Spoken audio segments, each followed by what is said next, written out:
piccolo cappuccetto rosso. Il était une fois une gentille petite fille que tout le monde aimait, surtout sa grand-mère, qui l'adorait par-dessus tout et voulait toujours lui faire plaisir. Elle lui offrit un jour un manteau de velours rouge.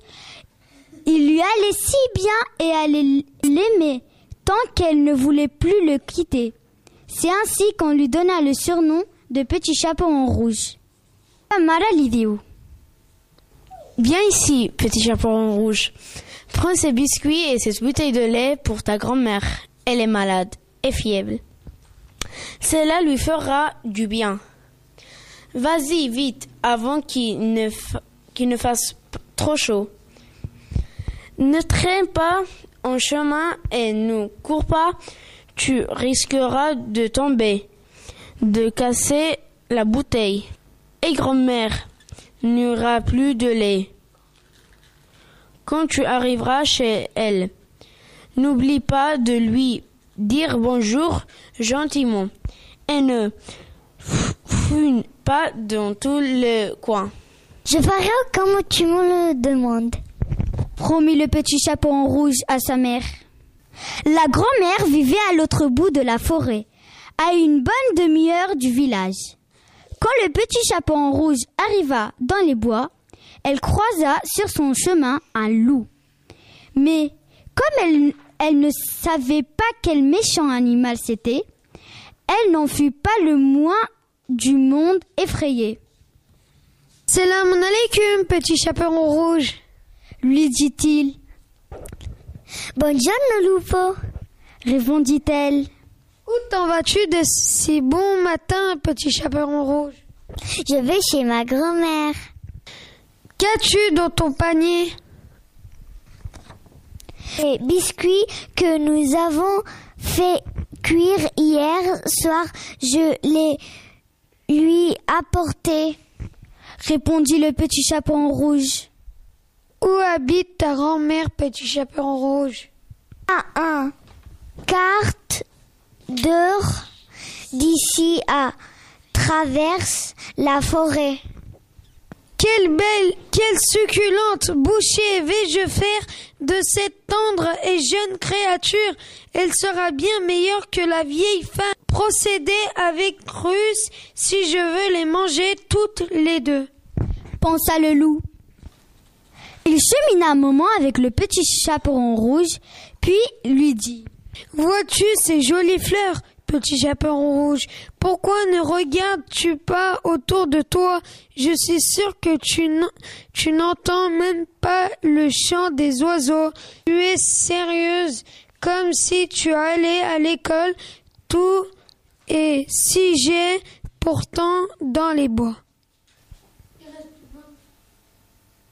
Le piccolo cappuccetto rosso alza gli occhi. Quand elle vit les rayons du soleil danser à travers les branches des arbres et toutes ces fleurs resplendissantes, elle se dit: je suis sûre que cela fera plaisir à grand-mère si je lui apporte les bouquets de fleurs.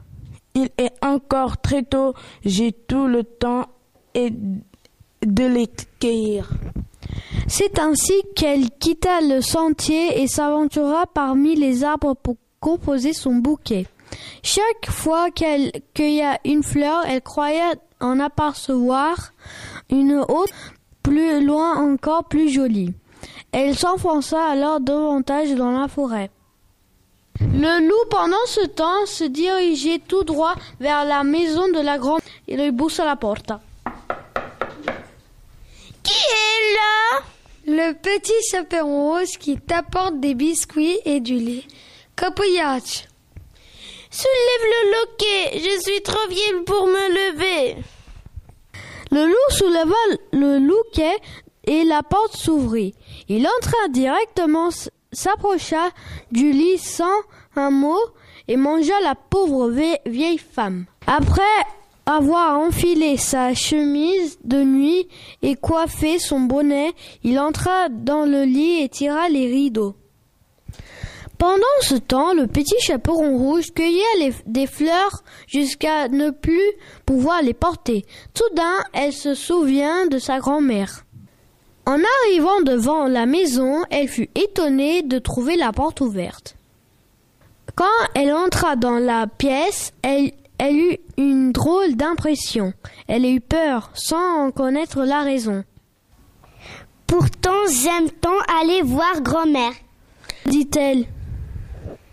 « Salam Mema » cria-t-elle. Aucune réponse. Elle s'approcha du lit, en tira les rideaux. Sa grand-mère était là, la coiffe profonde enfoncée sur la tête. Elle avait vraiment l'air bizarre. « Grand-mère, comme tu as de grandes oreilles. »« C'est pour mieux t'entendre, mon enfant. »« Grand-mère, comme tu as des grands yeux. »« C'est pour mieux te voir, mon enfant. »« Et comme tu as des grandes mains, grand-mère. »« C'est pour mieux te serrer dans mes bras, mon enfant. »« Mais grand-mère, comme tu as de grandes dents. »« C'est pour mieux te manger. » À peine le loup eut-il prononcé ces derniers mots qu'il bondit hors du lit et avala le pauvre petit chaperon rouge. Un chasseur passa devant la maison et pensa: Comme la vieille dame ronflait fort, je dois aller voir si ne lui est rien arrivé de grave. Il entra dans la maison et s'approcha du lit où il découvrit le loup profondément endormi. Ah, te voilà, bandit. Il y a longtemps que je te cherche. Il se préparait à faire feu lorsqu'idée lui vint que le loup pourrait bien avoir mangé la grand-mère et qu'il serait encore possible de la sauver. Quand il ouvra la gueule du loup, assoupit. La première chose qu'il vit fut le petit menton rouge. La fillette bondit et cria. Comme j'ai eu peur, كانت ظلم بزاف في الكاس ديال الديب.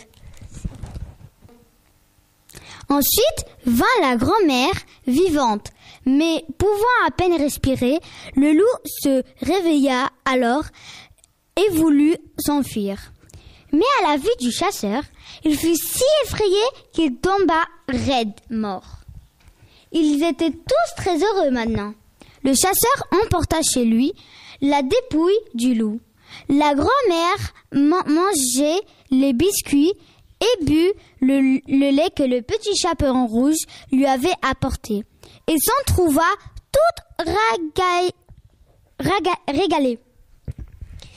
Désormais, je ne m'aventurerai plus jamais dans la forêt, comme ma maman me l'avait recommandé.